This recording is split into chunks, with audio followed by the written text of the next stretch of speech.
आज हम करने वाले हैं पैरेलैक्स मेथड के न्यूमेरिकल। ठीक है, पैरेलैक्स मेथड लास्ट क्लास में हमने डिस्कस किया था पैरेलैक्स मेथड के बारे में। थोड़ा सी और रिवीजन करवा देते हैं आपको। पैरेलैक्स मेथड क्या है, तो इसमें हम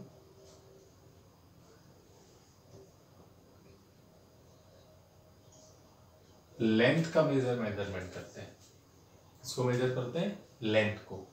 लॉन्ग डिस्टेंस मेजर करने के लिए जो इनडायरेक्ट मेथड है वो है पैरेलैक्स मेथड। ठीक है, इससे हम क्या करते हैं, प्लैनेट्स और जो क्लोज स्टार्स हैं, अर्थ के क्लोज हैं, है ना, बहुत दूर नहीं, जो कुछ कम डिस्टेंस में स्टार है उनका डिस्टेंस हम अर्थ से फाइंड आउट करते हैं।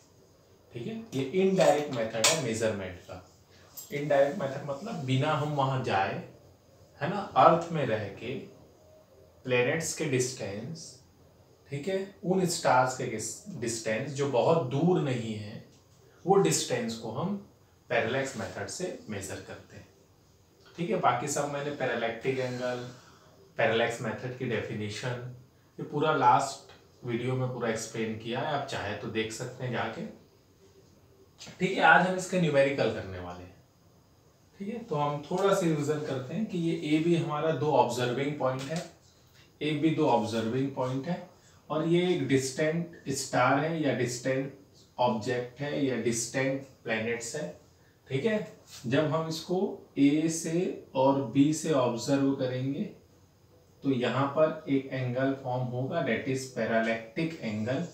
ये डिस्टेंस हमको मेजर करना है और ये क्वांटिटी है ए बी जो कि गिवन होगी। ठीक है, क्वेश्चन में आप तीन चीजें बच्चों देखें, थीटा है, distance between observing point and planet है, और third distance between two observing point है। ठीक है, इसमें कोई भी टू वैल्यूज क्वेश्चन में गिवन होगी, वन आपको फाइंड आउट करना है।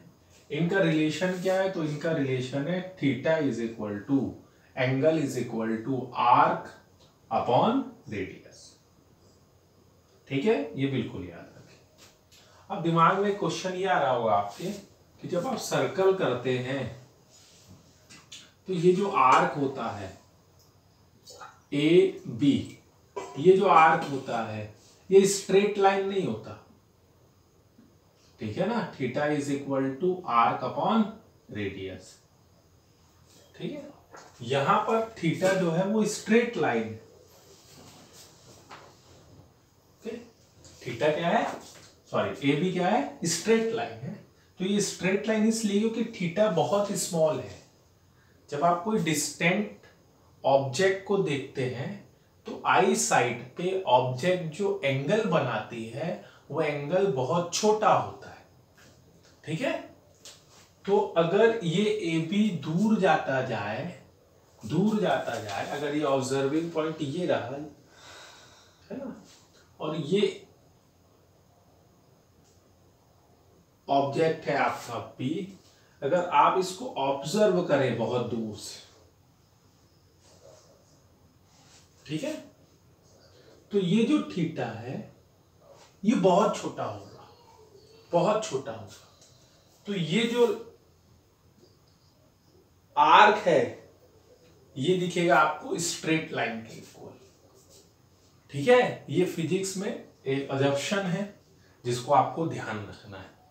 ठीक है, ऑप्टिक्स में पूरे डेरिवेशन में जो आप 12th क्लास में करेंगे ऑप्टिक्स में, ये जो थीटा होता है ये बहुत स्मॉल होता है क्योंकि हम बहुत दूर के ऑब्जेक्ट को देखेंगे, रेज बहुत क्लोज होती है ना, and this angles are equal to 90 degree. ये थीटा है, sum of the angle of a triangle is 180 degree. Theta बहुत छोटा है, 0.001 0.1 डिग्री है। ठीक है, तो ये जो एंगल है ये 89 के आसपास होते हैं, मतलब दोनों अप्रोक्सीमेटली 90 डिग्री के इक्वल है। ठीक है, अब 90 डिग्री के इक्वल है तो ये साइड क्या हो जाती है, इक्वल हो जाती है। तो theta is equal to arc upon radius. इस केस में साइन थीटा इक्वल भी क्या होगा, परपेंडिकुलर अपॉन हाइपोटेनियस, परपेंडिकुलर। है ना, ये परपेंडिकुलर है, ये हाइपोटेन्यूस है। 90 डिग्री की अपोजिट साइड क्या होती है, परपेंडिकुलर होती है। तो ये दोनों क्या हो गया, इक्वल हो गया, क्योंकि थीटा बहुत छोटा है। और tan theta is also equal to perpendicular upon base, perpendicular upon base. ठीक है, तो perpendicular upon base that is AB by R. So when theta is very small, in this case only theta is equal to sin theta is approximately equal to tan theta. आप तीनों लिख सकते हैं। ठीक है, बहुत इंपॉर्टेंट लाइन है। अगर थीटा बहुत छोटा है, बहुत छोटा है, तो साइन थीटा, टेन थीटा और थीटा ये तीनों आपस में क्या होंगे, इक्वल होंगे। अकॉर्डिंग टू रिक्वायरमेंट हम कहीं भी कुछ भी लिख सकते हैं। थीटा की जगह साइन थीटा भी लिख सकते हैं और साइन थीटा की जगह टेन थीटा भी लिख सकते हैं, क्योंकि यहां पर ये दोनों साइड क्या हो गए, इक्वल। ठीक है, angle opposite to side opposite to angle, side opposite to angle is called perpendicular. Side opposite to angle is called perpendicular. ये तो पता होगा ना, ये जो एंगल की अपोजिट साइड है इसको बोलते हैं परपेंडिकुलर। 90 डिग्री की अपोजिट साइड है, इसको बोलते हैं हाइपोटेन्यूस। और ये जो होता है वो होता है क्या, बेस। तो अगर आप इस डायग्राम को देखें तो यहां पर हाइपो और परपेंडिकुलर दोनों लगभग क्या है, इक्वल। ठीक है, दोनों क्या है, इक्वल। दोनों इक्वल है तो perpendicular upon hypo, perpendicular upon base, मतलब साइन थीटा और टेन थीटा, ये भी क्या होगा, AB by R। तो तीनों क्या होंगे, इक्वल। इसलिए पैरेलैक्स मेथड का ये फॉर्मूला या पूरा का पूरा पैरेलैक्स मेथड सिर्फ किसके लिए सही है, अगर थीटा बहुत छोटा है ना। अगर थीटा बड़ा हो गया है ना, अगर इसकी वैल्यू 30 डिग्री, 40 डिग्री, 50 डिग्री है, तो आप थीटा की जगह क्या लिखेंगे, टेन थीटा या साइन थीटा। ट्रिग्नोमेट्री यूज करेंगे आप, है ना। ये फॉर्मूला कब वैलिड है, जब थीटा बहुत स्मॉल है। ठीक है, थीटा स्मॉल है तो ये यूज करेंगे, और अगर बड़ा है थीटा तो आप थीटा यूज नहीं कर सकते, इसकी जगह आपको ट्रिग्नोमेट्रिक रेशियो लेना पड़ेगा। Is it clear. तो ये बात बता दिए थे, ये फॉर्मूला इंपॉर्टेंट है, मैं बताया भी हूं आपको, इसकी जरूरत पड़ेगी हमको। 1 second is equal to 4.86 into 10 to the power -6 radian, और 1 parsec is equal to 3.26 light year. ठीक है, आप ऊपर जाएं, वीडियो देखें, लास्ट वीडियो, तो हमने बहुत डिटेल में डिस्कस की है, सेकेंड एंगल पे, मिनट एंगल पे, डिग्री पे और रेडियन पे, और इसका कन्वर्जन सीखा है, और वहीं से ये रिजल्ट आया है। एनसीईआरटी 2.1 का न्यूमेरिकल किया था, जहां पर ये पूरे रिजल्ट हमने लाए थे सॉल्व करके क्वेश्चन को। ठीक है, सेकेंड और रेडियन किसकी यूनिट है, ये किसकी यूनिट है, ये यस एंगल की यूनिट है, ये ऐसा यूनिट है रेडियन, और प्रैक्टिकल यूनिट है क्या, सेकेंड, और इन दोनों में ये रिलेशन होता है।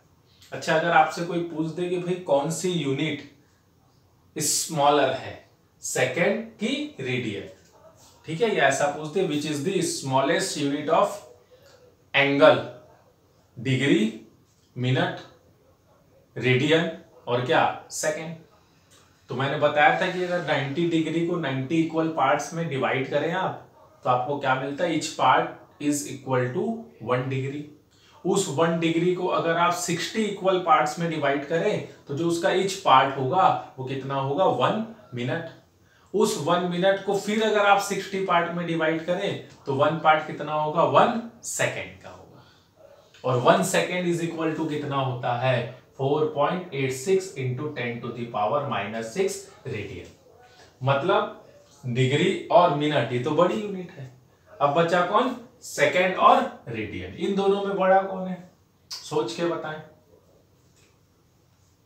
ठीक है, कौन बड़ा है, कौन बड़ा है, कौन बड़ा है। 1 second is equal to 4.86 into 10 to the power -6 है ना। तो ऐसा मत आए, आप देखिए 10⁶ नीचे आ जाएगा तो पॉजिटिव हो जाएगा, 4.86 अपॉन 10⁶, और 10⁶ का इधर मल्टीप्लाई हो गया, मतलब 10⁶ सेकेंड जो होगा वो अप्रोक्सीमेटली 5 रेडियन के इक्वल होगा। मतलब इसके कितने 1 और कितने 0, 6 0, 10 lakh second will be equal to 5 radian, है ना। मतलब ये है 10⁶, और ये 10⁶ किसके इक्वल है, ओनली 5 के, 5 रेडियन के। तो सेकेंड जो है वो स्मॉलर यूनिट है रेडियन से, second is smaller than radian, है ना। इससे मत जाए कि भाई इसका 1 सेकेंड 10⁻, ये 6 नहीं है, ये -6 है, ठीक है। तो अपॉन में आके इधर जाके 10⁶ सेकेंड जो है, इतना सारा सेकेंड मिलके 10⁶ सेकेंड मिलके 5 रेडियन के इक्वल होता है ओनली, देखिए इक्वल होता है 5 रेडियन के। मतलब ये 10⁶ पर्सन है मान लें आप, है ना, वो 10⁶ पर्सन जो है वो 5 मैन, है ना, उनके इक्वल है। मतलब उनकी ताकत सेकेंड में कितने आ जाएं, 10⁶ आ जाएं, और इधर रेडियन में कितने खड़े हो 5, वो दोनों की ताकत इक्वल है, ठीक है। 10⁶ सेकेंड और 5 रेडियन, ये दोनों की ताकत इक्वल है, ठीक है। तो वीक कौन हुआ, सेकेंड हुआ ना। ये 10⁶ मिलके किसकी बराबरी कर रहे हैं, 5 की, ठीक है। तो याद रखें, ये ऐसे क्वेश्चन भी आते हैं पेपर, है ना। तो कोई भी लाइन लिखें आप तो उसको बहुत डीपली सोचे, है ना। ऐसा रट लिया देख लिया, ऐसा नहीं, बहुत डीपली सोचे, ठीक है। और बिल्कुल जल्दबाजी मत करें, है ना। टॉपिक को पढ़ने में, न्यूमेरिकल सॉल्व करने में बहुत आराम से सोचे, कंसेप्ट को समझते हुए आगे बढ़े, है ना, और बहुत अच्छे से आप नॉलेज गेन करें, ठीक है। तो अब हम आ रहे हैं क्वेश्चन पे। तो हम कर रहे हैं सबसे पहला क्वेश्चन पैरेलल मेथड से रिलेटेड, एनसीईआरटी का एग्जांपल नंबर 2.3।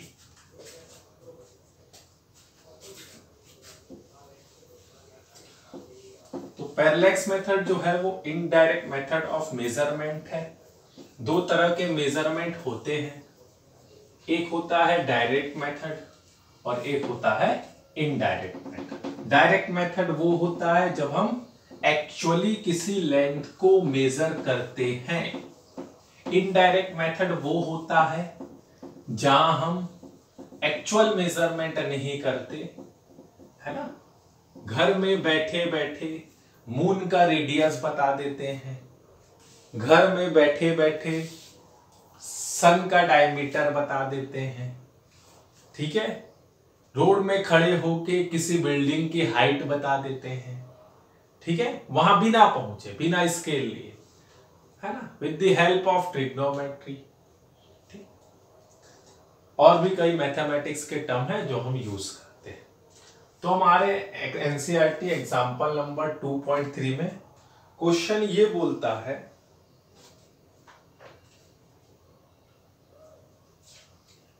कि ये मून है और इसको हम ऑब्जर्व कर रहे हैं कहां से, diametrically opposite point of earth से। ये अर्थ है बच्चों, और ये इसका डायमीटर है अर्थ का, और इसके इस पॉइंट से और इस पॉइंट से हम मून को ऑब्जर्व करते हैं, ठीक है। और ये जो एंगल बनता है यहां पर पैरालैक्टिक एंगल, वो है 1 डिग्री 54 सेकेंड। और ये जो डायमीटर है ये भी आपको गिवन है, d is equal to 1.276 into 10⁷ metre. Compute the distance of the moon from the earth. ये डिस्टेंस आपको बताना है, इस मून का डिस्टेंस कहां से बताना है, अर्थ से आपको बताना है। मून बहुत दूर है, ठीक है, तो थीटा बहुत छोटा होगा। थीटा अगर बहुत छोटा होगा तो ये दोनों साइड भी क्या होगी, इक्वल होगी। इनडायरेक्ट मेथड है, आप अर्थ में खड़े होके किसका डिस्टेंस बता रहे हैं, मून का। ठीक है, तो इनडायरेक्ट मेथड में जो रिजल्ट आता है वो अप्रोक्सीमेशन में आता है, एग्जैक्ट नहीं होता है ना, कुछ एरर होती है। ठीक, अब कैसे सॉल्व करेंगे इसको, तो बहुत इजी है। अब आप देखें गिवन क्या है, तो थीटा गिवन है, और क्या गिवन है भाई, और क्या गिवन है ना। अब इस फॉर्मूले पे मत आए, इस फॉर्मूले में फिर आप कंफ्यूज हो जाएंगे, आप बोलेंगे सर यहाँ x नहीं गिवन है भाई, मैंने इसको यहाँ x बोला था, यहाँ डायमीटर है तो मैंने इसको d लिख दिया है, तो सिंबल नोट नहीं करें, आप देखें कि वो है क्या एक्चुअली। ठीक है, तो क्या गिवन है यहाँ पर, d भी गिवन है, थीटा गिवन है, और क्या गिवन है, d गिवन है। क्या फाइंड आउट करना है आपको, x फाइंड आउट करना है। तो एंगल इज इक्वल टू होता है arc A B upon radius that is x। थीटा कितना है, तो थीटा है 1 डिग्री 54 मिनट। ठीक है, और x कितना है भाई, तो ये रहा x 1.276 into 10 to the power 7 metre. अब देखें ये मीटर है ना, ऐसा यूनिट है, और ये जो है ये तो किसी और यूनिट में बात कर रहे हैं। एंगल की यूनिट क्या है, एंगल की ऐसा यूनिट है रेडियन, तो हमको इसको रेडियन में कन्वर्ट करना पड़ेगा, और कन्वर्जन मैं आपको सिखाया हूं। ठीक है, आप ऊपर वीडियो देखें तो आपको मैंने कन्वर्जन बताया है। तो 1 डिग्री इज इक्वल टू होता है 60 मिनट, और यह है 54 मिनट, दोनों को ऐड करते हैं तो कितना आ गया, 114 मिनट। और आपके पास जो रिलेशन है वो है 1 सेकेंड इज इक्वल टू, अच्छा 1 मिनट का भी रिलेशन है आपके पास, है ना, 1 डिग्री 1 मिनट 1 सेकेंड, लेकिन 3 कहां याद करेंगे, इसलिए मैंने आपको बोला था कि सिर्फ एक रिलेशन याद करें तो काम बन जाएगा। तो मैं क्या कर रहा हूं, इस मिनट को सेकेंड में कन्वर्ट कर रहा हूं, तो किससे इंटू कर दूं, 60 से, तो ये किस में कन्वर्ट हो गया, सेकेंड में। और 1 सेकेंड इज इक्वल टू कितना होता है, तो 1 सेकेंड इज इक्वल टू होता है 4.86 into 10 to the power -6 radian. ठीक है, तो ये रेडियन में कन्वर्ट हो गया बच्चों। ठीक है, बहुत इजी है, डिग्री को किया मिनट में, मिनट को किया सेकेंड में, और सेकेंड और रेडियन का ये है, और ये हो गया 1.26। वैल्यू पुट करें, थीटा इज इक्वल टू, तो थीटा की वैल्यू कितनी है, ये थीटा की वैल्यू है 114 into 60 into 4.86 into 10 to the power -6। A B की वैल्यू कितनी है, तो ए बी की वैल्यू है 1.276 into 10 to the power 7 upon क्या है, x हमको निकालना है, तो इसको नीचे ले आए और बढ़िया आप सॉल्व कर ले, ठीक, कैलकुलेशन आप कर ले, रिजल्ट आ जाएगा, हो गया सॉल्व, है ना। इसको ऊपर ले जाके माइनस कर ले, डेसिमल कैंसिल कर ले, 100 लिख दें, वो मेथड है, वो आप कर ले। ठीक है, स्टेप्स आप समझे कैसे सोचना है, कैसे आंसर तक पहुंचना है। क्लियर है पैरेलैक्स मेथड। तो इससे क्या निकालते हैं हम, डिस्टेंट ऑब्जेक्ट, फार ऑब्जेक्ट के क्या निकालते हैं, डिस्टेंस मेजर करते हैं, फार ऑब्जेक्ट के क्या निकालते हैं, डिस्टेंस मेजर करते हैं। ठीक है, सेकेंड क्वेश्चन लेते हैं, इसी का है, एग्जांपल नंबर 2.4, है ना। इसको मैं रफ कर देता हूं, क्लियर है, रफ कर रहा हूं, है ना, नोट कर लें, 1 2 3।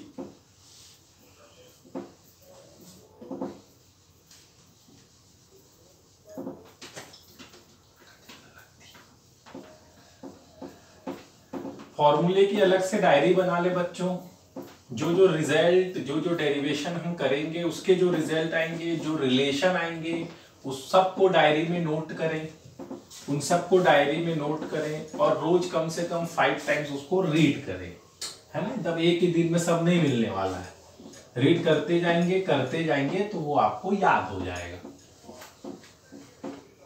ठीक है, बहुत बेनिफिट मिलता है आगे, अगर फॉर्मूले पूरे लर्न हो जाते हैं तो बहुत इजी हो जाएगा आपके लिए। देखिए नेक्स्ट क्वेश्चन है,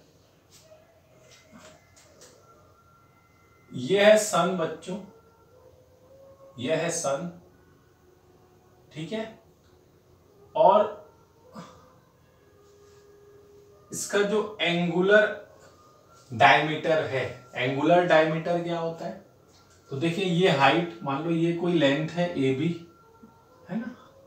इस लेंथ को बताने का दो तरीका होता है। एक तो मैं डायरेक्ट इसको बता दूं कि भाई ये 10 मीटर है, दूसरा आप यहां खड़े हो जाए और इसका ये टॉप पॉइंट और ये इसका बॉटम पॉइंट, ये जितना एंगल बनाएगा तो ये इसका क्या होगा, एंगुलर डायमीटर, ठीक है। ये एंगुलर डायमीटर ऑब्जेक्ट की हाइट डिसाइड करता है। अगर ये पॉइंट बहुत क्लोज है तो ये एंगल बड़ा होगा, अगर ये पॉइंट बहुत दूर है तो एंगल क्या होगा, स्मॉलर होगा। जितना आप दूर जाते जाएंगे एंगल क्या होता जाएगा, छोटा हो जाएगा। और मैंने इसकी इंपॉर्टेंस भी आपको बताई है, ठीक है, कि अगर ये ऑब्जेक्ट बहुत दूर चला जाता है और ये जो आई साइड पे एंगल बन रहा है ये बहुत छोटा हो जाएगा, ठीक है। तो जब आप यहां से मोशन करेंगे तो उस ऑब्जेक्ट की पोजीशन में जो चेंज होगा वो मिनिमम होगा। बात समझ आ रही है क्या बोल रहा हूं मैं? जैसे आप ट्रेन से जा रहे हैं, ठीक है, तो आप देखते हैं कि जो ट्री होता है या पोल होता है तो बहुत जल्दी जल्दी पीछे जाता जाता है क्योंकि वो बहुत क्लोज है। बहुत क्लोज है तो आपकी आई में जो एंगल सबटेंड करेगा वो कितना होगा, बड़ा होगा। और जितना बड़ा एंगल होगा उतना फास्ट उसमें क्या होगा, चेंज होगा ऑब्जेक्ट की पोजीशन में।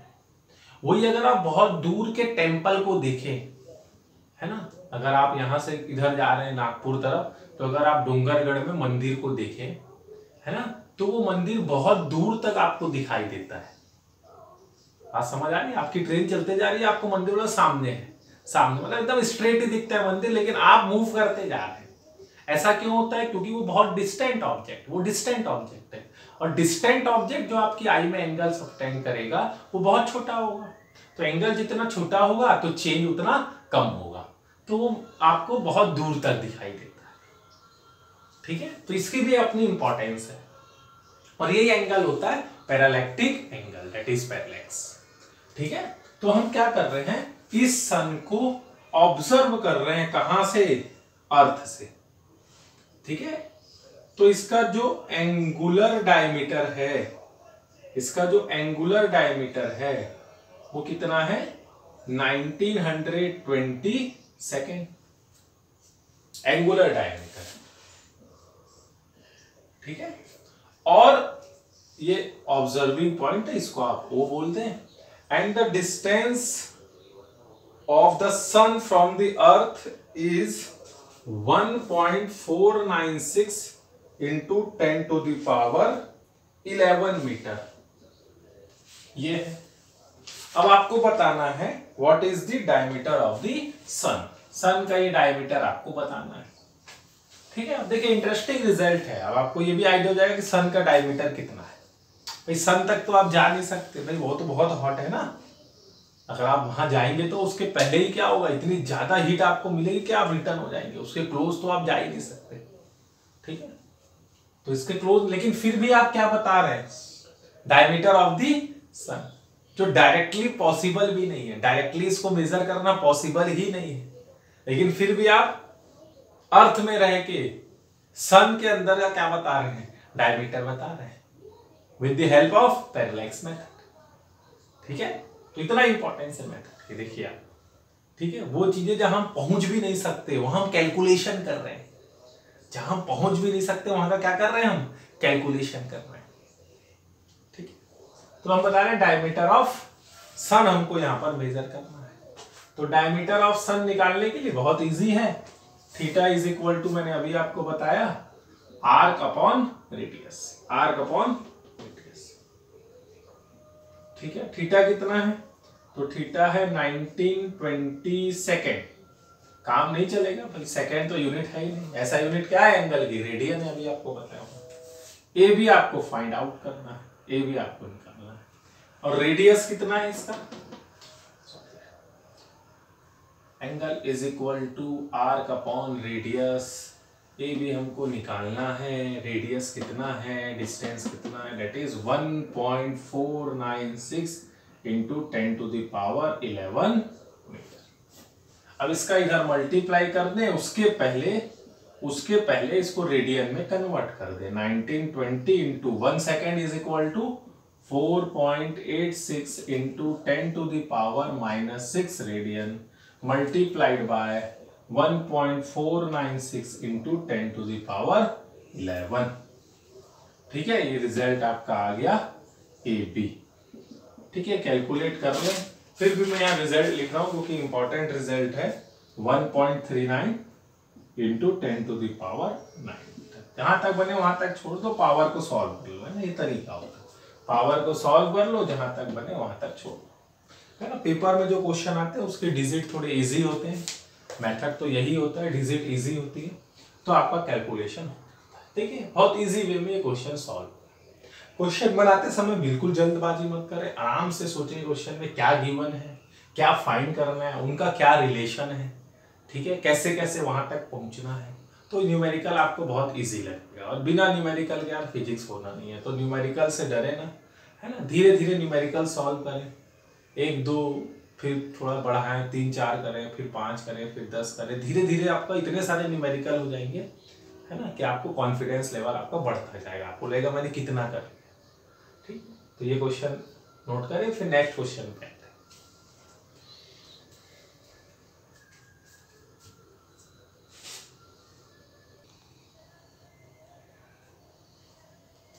अब देखिए नेक्स्ट क्वेश्चन हम ले रहे हैं 2.2 ही एग्जांपल। बुक सामने रखें, ठीक है, बुक को सामने रखें, कॉपी पेन लेके बैठे। जहां डाउट आउट हो आपको तो मेरे को कमेंट कर सकते हैं आप।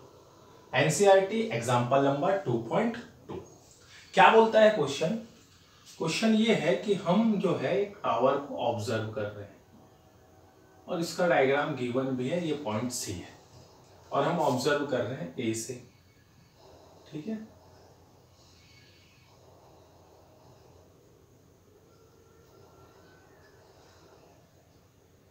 ये हमको डिस्टेंस मेजर करना है। ठीक है, तो हमने सी को ऑब्जर्व किया और इसके रेफरेंस में हमने एक डिस्टेंट पॉइंट लिया है ओ।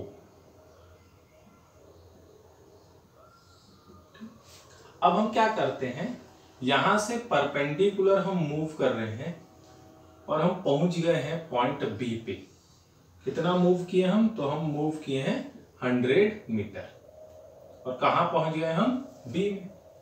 बी में पहुंच गए और यहां फिर से हमने 2 पॉइंट को ऑब्जर्व किया। एक हमने किया सी को और एक हमने किया O. Is it clear? A में है, टावर को हमने देखा। हम क्या चाह रहे हैं? हम मेजरमेंट चाह रहे हैं, हम डिस्टेंस चाह रहे हैं, distance of tower from point A. ये डिस्टेंस हमको कैलकुलेट करना है। ठीक है, तो हमने यहां से सी को देखा और एक पॉइंट हमने रखा है, क्या? O, distant point. ठीक है, मैंने बताया था पैरेलैक्स क्या है? Change in position of object with respect to background, है ना। हमने एक प्लेनेट को देखा, किसके रेफरेंस में? एक स्टार के रेफरेंस। स्टार कहाँ है? बहुत दूर है, तो उसकी पोजीशन कभी भी चेंज नहीं होती है। क्यों? क्योंकि एंगल बहुत छोटा होता है, तो हम कहीं भी मूव करें वो स्टार हमको वहीं दिखता है। तो हमने ए से सी को देखा, फिर हम परपेंडिकुलर कितना मूव किए हैं? 100 मीटर। और कहां पहुंच गए? बी में। और बी से हमने फिर सी को देखा और ओ को देखा। Since O is distant point, तो ए ओ और बी ओ ये डिस्टेंस तो चेंज होगा नहीं, वो तो सेम होगा क्योंकि वो तो वही है ओ तो। ठीक है, तो ओ डिस्टेंट पॉइंट है, तो ये एंगल, ये डिस्टेंस, एंगल और डिस्टेंस दोनों बोल रहा हूं ये चेंज नहीं होगा। क्यों नहीं होगा भाई? क्योंकि एंगल बहुत छोटा बनाएगा। एंगल छोटा बनाएगा तो हम कहीं भी मूव करें ये तो हमको सामने ही दिखेगा। अभी एग्जांपल दिया हूं मैंने आपको। ठीक है, बहुत दूर का टेंपल अगर हम देखें तो हमारी ट्रेन अगर मूव भी करती है तो हमको वो कहां दिखता है? सामने ही दिखता है। लेकिन ये वाला जो पॉइंट है ये हमारी आई साइड पे एंगल सबटेंड करता है कितना? 40 डिग्री। 40 डिग्री। ठीक है, हमको बताना है find the distance between C and A, original distance between C and A, ये हमको बताना। टावर और ऑब्जर्विंग पॉइंट ए का डिस्टेंस हमको बताना है। ये मेथड हमने यूज किया है शिफ्टिंग वाला। ए से कहां गए, बी में, डिस्टेंट पॉइंट ओ को हमने रेफरेंस पे रखा है, इधर मूव किए, सी का आई साइड एंगल कितना हो गया है, 40 हो गया है, हमको ए सी कैलकुलेट करना है। ठीक, तो एंगल इज इक्वल टू क्या होगा बच्चों, एंगल इज इक्वल टू होगा आर्क अपॉन रेडियस। एंगल कितना है, 40 है। ठीक है, अब आपको लग रहा होगा कि सर क्या कर रहे हैं, क्योंकि ऐसा आप सोच रहे होंगे, तो ऐसा बिल्कुल ना सोचें, ये फॉर्मूला कब वैलिड है, मैं बोला था आपको, जब थीटा बहुत छोटा है। When theta is very small, then we can use theta is equal to angle is equal to arc upon radius. But इस केस में थीटा छोटा नहीं है, इसलिए क्वेश्चन उठाया हूं मैं। यहां थीटा कितना है, 40 डिग्री है बच्चों। 40 डिग्री है तो आप साइन थीटा, टेन थीटा और थीटा को इक्वल नहीं ले सकते हो। ये कब होगा, जब ये पॉइंट O है, ऑब्जर्विंग पॉइंट, और ये ऑब्जर्वर बहुत दूर है, तो थीटा बहुत छोटा होगा।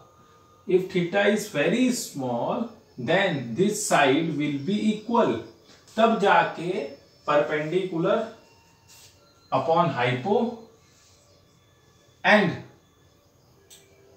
Perpendicular upon base and angle is equal to arc upon radius, ये तीनों इक्वल होंगे। लेकिन कब, जब थीटा बहुत छोटा है। अगर थीटा क्लोज है, थीटा बड़ा है, सॉरी, ऑब्जर्वर बहुत क्लोज है ना, ऑब्जर्विंग पॉइंट के क्लोज है, तो थीटा की वैल्यू क्या होती जाएगी, इंक्रीज होते जाएगी। इस केस में ये दोनों इक्वल नहीं होंगे, और अगर ये इक्वल नहीं है तो हम ये फॉर्मूला यूज नहीं कर सकते। हम यहां पर यूज करेंगे trigonometry. tan theta is equal to perpendicular upon base. हमको क्या फाइंड आउट करना है, AC परपेंडिकुलर, पता है ना, एंगल की अपोजिट साइड होती है परपेंडिकुलर, है ना, और 90 डिग्री की अपोजिट साइड होती है हाइपोटेनियस। ये H है, ये P है, ये क्या है, B है। ठीक है, तो हमको निकालना है AC, तो AC को इधर ले आए। AB कितना है, तो AB 100 है। ठीक है, और tan 40 होता है 0.8, ये गिवन होता है क्वेश्चन में ब्रैकेट में इसके वैल्यू गिवन होती है, तो ये बुक में गिवन है tan 40 is equal to 0.8 something, जो भी 0.8 होता है। tan 40, tan 15, tan 25, ये सब अगर वैल्यू आती है तो गिवन होती है। ऐसे पेपर में वो क्वेश्चन आते हैं जिसमें वैल्यू नोन हो, जैसे आ गया tan 30, tan 45, tan 60, tan 53, tan 37, मतलब 37 तो याद नहीं है सर, 53 तो याद नहीं है हमको, तो वो ट्रायंगल में अभी आपको बता देता हूँ 53 और 37 का। ये बहुत फेमस ट्रायंगल है, पाइथागोरियन ट्रिपलेट आपने किया होगा, 3 4 5, याद है 3 4 5 इज 3 4 5 पाइथागोरियन ट्रिपलेट। तो आप करते थे 5 square is equal to 3 square plus 4 square. अगर ये पाइथागोरस थ्योरम को फॉलो करता है, मतलब ये राइट एंगल ट्रायंगल बनाएगा। ठीक है, तो ये बनाएगा राइट एंगल। ठीक, अब ये ट्रायंगल याद कर ले बच्चों, है ना, ये ट्रायंगल अगर आप बनाएंगे घर में, एक साइड लेंगे आप 3 की, है ना, 3 की, एक साइड लेंगे आप 4 की, और ये जो आएगा वो कितना आएगा 5, ये 5 ले लेंगे। ये एंगल कितना है 90। इस दोनों एंगल को अगर आप मेजर करेंगे तो कितना आने वाला है, तो बच्चों ये आएगा 53 और ये आएगा बच्चों 37। जो छोटी साइड है उसके सामने वाला एंगल छोटा होता है, 37 आएगा। बड़ी साइड के सामने वाला एंगल बड़ा होता है, वो कितना आएगा 53। एक बार चेक कर ले तो ये एंगल 53 आएगा और ये एंगल 37 आएगा। तो tan 53 sin 53 cos 53 ये सब आप यहाँ से निकाल सकते हैं। ठीक है, आगे इसका रूल है तो बहुत अच्छे से आपको बता देंगे। क्लियर है ये क्वेश्चन? क्लियर है तो नोट कर ले इसको, मैं रफ कर देता हूँ। ठीक है,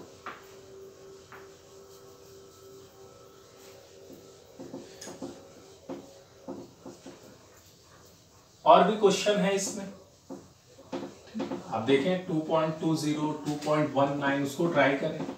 जो अगला टॉपिक हम लेने वाले हैं बच्चों वो है डायमेंशन, है ना। उसका थोड़ा सी इंट्रोडक्शन मैं आपको देने वाला हूं अभी। नेक्स्ट क्लास में हम डायमेंशन को डिटेल में पढ़ेंगे। मैं बोला डायमेंशन जो है वो जान है इस चैप्टर की, यूनिट 1 की। यूनिट 1 जिसको हम बोल रहे हैं यूनिट एंड मेजरमेंट। ठीक है, यहां से जो क्वेश्चन आते हैं वो डायमेंशन से तो एक क्वेश्चन पक्का आता है और दूसरा क्वेश्चन आता है यहां पर एरर से, है ना। डायमेंशन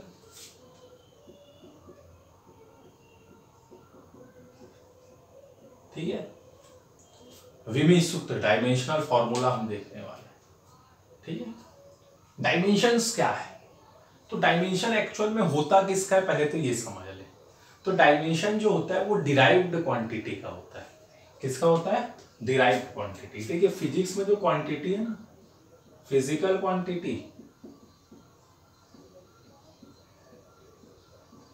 अगर इसको मैं दो पार्ट में अगर बात करूं तो एक क्वांटिटी होती है फंडामेंटल क्वांटिटी,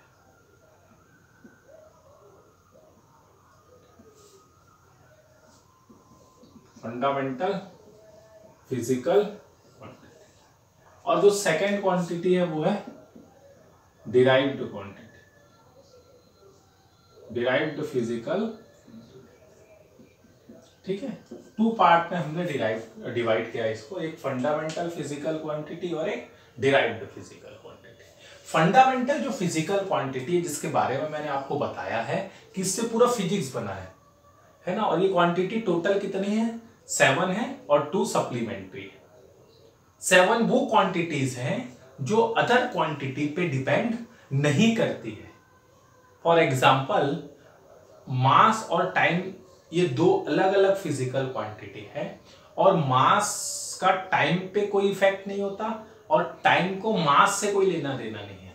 अगर आप मास में कोई वेरिएशंस करें, कोई चेंज करें तो टाइम को इससे कोई फर्क पड़ने वाला नहीं है, और अगर आप टाइम में कोई चेंज करें तो इससे मास को कोई फर्क नहीं पड़ने वाला। मतलब दोनों इंडिपेंडेंट क्वांटिटी है, स्वतंत्र फिजिकल क्वांटिटी। तो ऐसी क्वांटिटीज जो एक दूसरे पे डिपेंड ना करें, जो इंडिपेंडेंट हो, उन क्वांटिटीज को हम क्या बोलते हैं? Fundamental physical quantity. और ऐसी कितनी क्वांटिटी हमने खोजी है? तो ऐसी 7 क्वांटिटीज हैं जिनसे पूरा फिजिक्स बना है ना, जो मैंने फर्स्ट वीडियो में आपको बताया। तो उनकी 7 यूनिट होगी जिनको हम क्या बोलते हैं? फंडामेंटल यूनिट्स बोलते हैं। मास, टाइम और लेंथ, ये 3 स्पेशल है जिसपे हम डायमेंशन शो करते हैं, क्योंकि इनिशियली हमको शुरू में ये 3 ही क्वांटिटी मिली थी, है ना। आपको याद होगा मास के लिए हम क्या यूज करते हैं? कैपिटल M, लेंथ के लिए हम यूज करते हैं कैपिटल L, और टाइम के लिए जो हम यूज करते हैं कैपिटल T। और डायमेंशन जो हम शो करेंगे वो MLT में ही शो करेंगे, ऐसा ट्रेंड है। फिर कुछ दिनों बाद, कुछ सालों के बाद हमको और भी फिजिकल क्वांटिटी मिली, जैसे इलेक्ट्रिक करंट, है ना। तो इलेक्ट्रिक करंट की जो ऐसा यूनिट है एम्पियर, वहां से डायमेंशन का सिंबल हम लेते हैं क्या? Capital A। तो देखो यहां पर ट्रेंड बदल गया।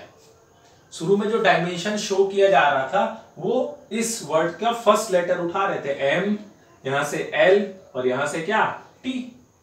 ठीक है, फिर नए साइंटिस्ट आए होंगे, नया ग्रुप बना होगा, तो वो बोले भाई हम इलेक्ट्रिक करंट तो E नहीं लेते, हम ऐसा करते हैं ऐसा यूनिट का फर्स्ट लेटर लेते हैं। तो इसके पास जो क्वांटिटीज हैं उनमें क्या किया गया? ऐसा यूनिट जो है उसका फर्स्ट लेटर उठाया। एम्पियर का A, टेम्परेचर के लिए केल्विन है तो K, है ना। तो ट्रेंड बदल गया, फिर ये चला। तो हम जो डायमेंशन शो करते हैं वो MLT में, क्योंकि मैक्सिमम क्वांटिटी ये 3 पे ही डिपेंड करती है, मास पे, लेंथ पे और टाइम पे। जैसे वेलोसिटी हो गया, तो वेलोसिटी क्या होती है? Displacement upon time. Displacement is a type of length. कोई भी लेंथ होगी जिसकी यूनिट मीटर है, चाहे वो डिस्प्लेसमेंट हो, चाहे वो डिस्टेंस हो, चाहे वो आर्क हो या डायमीटर हो, एनी टाइप ऑफ लेंथ, ठीक है, we will use L. Any type of length, कोई भी लेंथ हो उसके लिए हम क्या यूज करेंगे? एल ही यूज करेंगे, ठीक है। तो डिस्प्लेसमेंट एल और टाइम टी। मतलब जो वेलोसिटी है वो किस पे डिपेंड कर रही है? टाइम पे भी डिपेंड कर रही है और लेंथ पे भी डिपेंड कर रही है। मतलब अगर हम लेंथ में चेंज करेंगे तो वेलोसिटी में क्या होगा? चेंज होगा। टाइम में चेंज करेंगे तो भी वेलोसिटी में क्या होगा? चेंज होगा, ठीक है। तो ये जो क्वांटिटी है जो किस पे डिपेंड कर रही है? फंडामेंटल क्वांटिटी पे डिपेंड कर रही है। उन क्वांटिटीज को हमने क्या बोला? Derived quantity. तो ये 7 के अलावा 7 + 2 जितनी भी क्वांटिटी है वो सब की सब कौन सी क्वांटिटी है? Derived physical quantity. और उन्हीं के क्या होते हैं? डायमेंशंस होते हैं, ठीक है।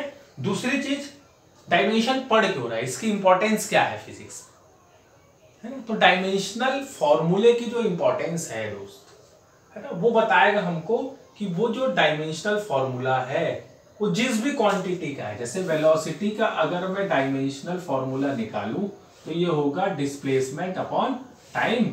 मतलब m0 हो गया, L1 हो गया और t क्या हो गया? -1।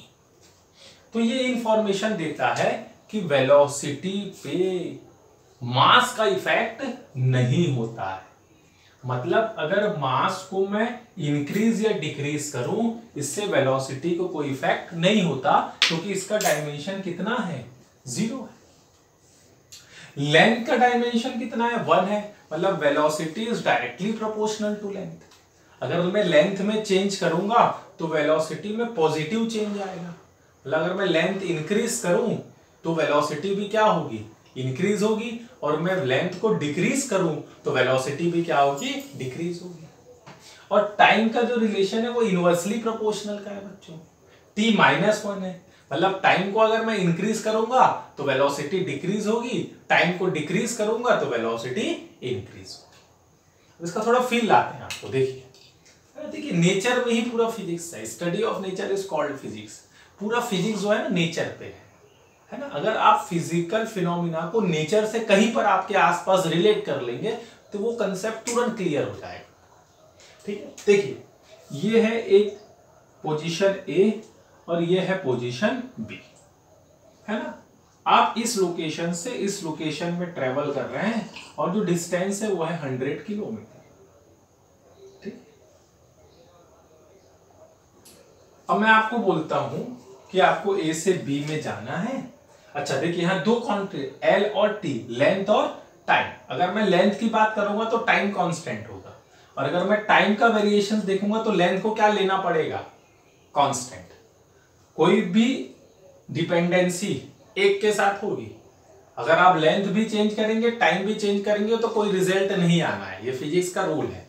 अगर आपको वेलोसिटी और लेंथ को रिलेट करना है तो आपको टाइम को क्या लेना पड़ेगा? कांस्टेंट लेना पड़ेगा। तो पहले मैं टाइम को कांस्टेंट ले रहा हूं। मतलब मैं बोल रहा हूं कि आपको ए से बी जो है वो 30 मिनट में ट्रेवल करना है। ए से बी 30 मिनट, तो आप 30 मिनट में चले जाते हैं ए टू बी। अब मैंने क्या किया, इस लेंथ को मैं डबल कर देता हूं। मतलब कितनी कर दिया? 200। टाइम अभी भी कांस्टेंट है। टाइम अभी भी क्या है? 30 मिनट है।